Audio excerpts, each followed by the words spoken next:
Oi, gente. Hoje eu vim falar sobre a lua nova em Câncer, que acontece no dia 14 de julho a 21 graus. Esse ciclo de inverno de maior recolhimento canceriano, de estar em casa e não só fisicamente em casa, mas se recolher para dentro também. A gente tem o planeta Mercúrio junto de Sol e Lua, trazendo também um recolhimento da mente, uma interiorização dos nossos pensamentos, também para a gente refletir sobre os nossos afetos, sobre as nossas emoções, sobre os nossos vínculos. E é claro que essa reflexão fica mais interiorizada porque Mercúrio está retrógrado. Então a gente tem um grande período de análise aí. Deixa eu dar um passo para trás, para analisar meus sentimentos. Analisar como eu estou na minha casa, onde eu me sinto em casa, como eu construo meus afetos. Uma análise muito grande também sobre questões familiares. Nesse momento de dar um passo para trás e um passo para dentro, de profunda análise, a gente tem um ponto também nos chamando muita atenção, que é Vesta. Vesta, que é um asteroide que eu acho que eu nunca falei aqui, porque ele é bastante misterioso, inclusive. Trouxe informações sobre ele hoje para a gente se aprofundar. E por que eu estou trazendo isso? Porque Vesta está fazendo uma quadratura, que é um aspecto tenso, com Sol, Lua e Mercúrio. E especialmente Sol e Lua, essa quadratura ela está bastante tensa, porque ela está no grau exato. E a quadratura ela é uma crise, uma mobilização para a gente agir de uma forma diferente, corrigir a nossa rota. Então, para esclarecer quem é essa Vesta e o que ela faz no nosso mapa, o que isso representa, inclusive para a gente achar no nosso mapa de nascimento, eu trouxe a maior referência em asteroides, que é a astróloga Dimitra George, no livro Asteroid Goddesses, ou Deusas Asteroides. Esse livro é imperdível e ela tem um capítulo só sobre Vesta. E ela começa dizendo assim: Vesta, conhecida na Grécia Antiga como Héstia, é simbolizada pela Virgem que aparece no símbolo do signo de Virgem. Os romanos a adoravam como a deusa do lar e a guardiã da chama sagrada. Como deusa da chama do lar, da lareira, Vesta tinha um altar colocado no centro de todas as casas e no centro de cada cidade. Ela se tornou símbolo e guardiã do lar e da comunidade. As sacerdotisas de Vesta de Roma eram conhecidas como as Virgens Vestais, cuja atribuição era cuidar da chama sagrada. Esta chama eterna também continha uma faísca de fertilidade. Portanto, por trás do véu da castidade, da infertilidade, a natureza interna de Vesta é a sexualidade e o poder fertilizador da deusa. Ser uma virgem significava que ela era inteira e completa em si mesma, autocontida, autopossuída e autorrealizada. Uma virgem, portanto, não era estéril, mas especialmente fértil, assim como uma floresta virgem que não foi violada ou desmatada. E se a gente analisa o símbolo de Vesta, é essa chama, justamente, ele é bem literal, né? Onde a gente vê essa chama sagrada e essa questão da virgem que ela traz, que é muito interessante, que não tem nada a ver com castidade, mas sim com inteireza. E ela continua dizendo: para renovar a sua virgindade, as vestais se banhavam em várias fontes sagradas. Após seus encontros sexuais, elas se recolhiam para regenerar a sua inteireza interna. Portanto, trânsitos de Vesta significam tempos onde nós precisamos nos retirar do mundo para nos purificarmos, nos preenchermos e nos reintegrarmos. Esses recolhimentos geralmente acontecem depois de momentos onde nós esgotamos os nossos recursos devido a um envolvimento excessivo com pessoas ou eventos. Talvez isso explique por que tantos trânsitos de Vesta apontam para separações. Durante esses períodos, a necessidade é de buscar a solitude para renovar a sua virgindade e reconstruir o eu, em preparação para o próximo ciclo relacional. Esse trecho em especial tem muito a ver com aspectos que estão acontecendo agora em relação a Vênus, porque Vênus no mapa fala muito das nossas relações, tanto românticas quanto de amizade, enfim, todas elas.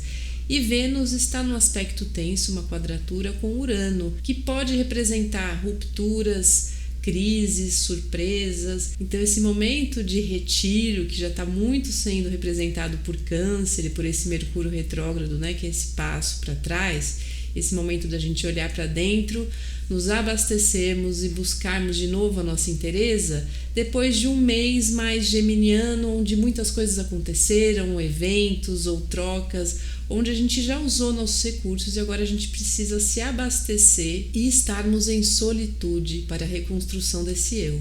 Então, uma sugestão que eu tenho nesse mês é de você arrumar tempo só para você se retirar do mundo, estar em silêncio, fazer suas coisas, sem precisar se preocupar com ninguém, para cuidar bastante da sua chama interna. E continuando, ela diz assim: astrologicamente, Vesta denota a capacidade de ser auto-identificada, inteira e fértil. Quando Vesta está com aspectos difíceis no mapa natal, a personalidade pode não ser capaz de se integrar e permanece enfraquecida da sua energia vital. A alienação pode ser experimentada até que a pessoa aprenda a manifestar um foco saudável em si mesma e uma habilidade de estar por conta própria, com um senso de força interior. E essa parte ela também é importante porque ela fala de aspectos tensos, que é o que a gente está tendo agora. Esse aspecto tenso com Vesta nesse momento em Áries, que é um signo bastante autocentrado, então falando muito dessa chama interna do eu, da nossa individualidade, onde a busca pela autonomia e independência fazem parte da nossa inteireza, cria um conflito com essa reflexão entre os nossos afetos, os nossos vínculos, a nossa família. Então a gente pode experimentar nesse mês alguns conflitos de como gerenciar esses momentos de solitude, esses momentos de recolhimento realmente individual e necessidade de lidar com questões familiares. Essa quadratura, que ela está muito intensa, ela fala bastante disso, de uma dificuldade de lidar com as duas coisas. Isso não acontece na fluidez, isso acontece na marra mesmo. Então a gente precisa de uma força ariana para falar não. Neste momento, nem que seja por 10 minutos, eu vou ficar aqui sozinha, eu vou cuidar de mim, para a gente não se esquecer e não perder esse foco na gente mesma.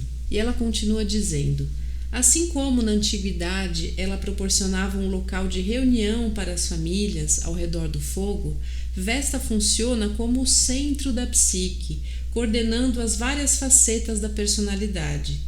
Astrologicamente, Vesta simboliza pessoas que estão centradas em sua própria identidade e, portanto, autodeterminadas em suas atividades. Aspectos tensos podem mostrar uma pessoa que está fora do seu centro, sem base, ou que ainda não é capaz de encontrar um lugar para si. Mais uma vez eu falo sobre esse aspecto tenso que a gente está vivendo agora, com essa Vesta em Áries, que é essa força da identificação, onde isso está mais latente, e o conflito com as nossas demandas afetivas e familiares. Como é que a gente consegue equilibrar esses pratos sem sair da nossa base, sem sair do nosso eixo, que é esse centro? Imagine Vesta como a lareira e tem esse fogo que alimenta toda a casa. Ela é o centro. E esse centro justamente está em conflito com os nossos afetos. E ela continua assim: como vimos, a essência de Vesta estava representada pelo fogo da lareira. A palavra em latim para lareira é focus. Como princípio do foco, Vesta reúne a energia e a canaliza para um único ponto, trazendo assim clareza e iluminação. Astrologicamente, pessoas com Vesta proeminente possuem a habilidade para concentrar suas energias em um ponto focal e colocarem sua plena atenção para o que quer que estejam fazendo.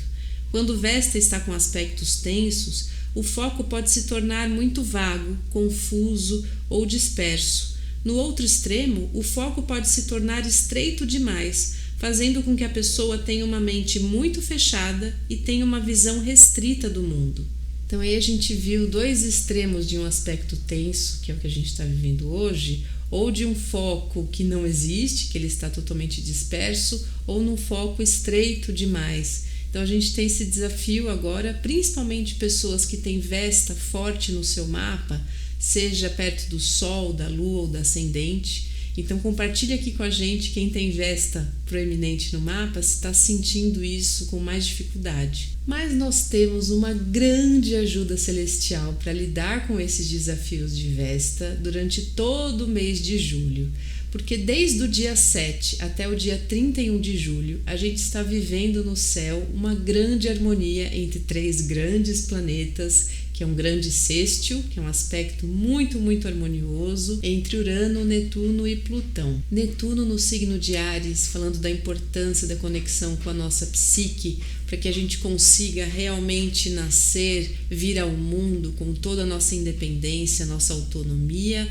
mas com muita compaixão, em harmonia com Plutão e Aquário, nos pedindo uma consciência social, momento para a gente olhar para as sombras sociais e promover transformação a partir das sombras, e também uma harmonia com Urano em Gêmeos, falando de como as interações e o aprendizado e a troca de ideias podem abrir a nossa mente. Olha que coisa bonita que a gente tem até o final do mês, é um aspecto incrível, um alinhamento muito abençoado e que nos ajuda a lidar com todos esses desafios, desde que a gente tenha abertura para estar em contato com a nossa psique, com esse Netuno em Áries, para a gente olhar para fora com esse Plutão em Aquário e também para a gente comunicar, trocar ideias e abrir a nossa mente, que é Urano em Gêmeos. Então eu desejo para nós que a gente consiga alimentar nossa chama interna, nos conectarmos com o nosso chão, com a nossa inteireza e darmos o passo para trás e o passo para dentro, para a gente buscar toda essa harmonia.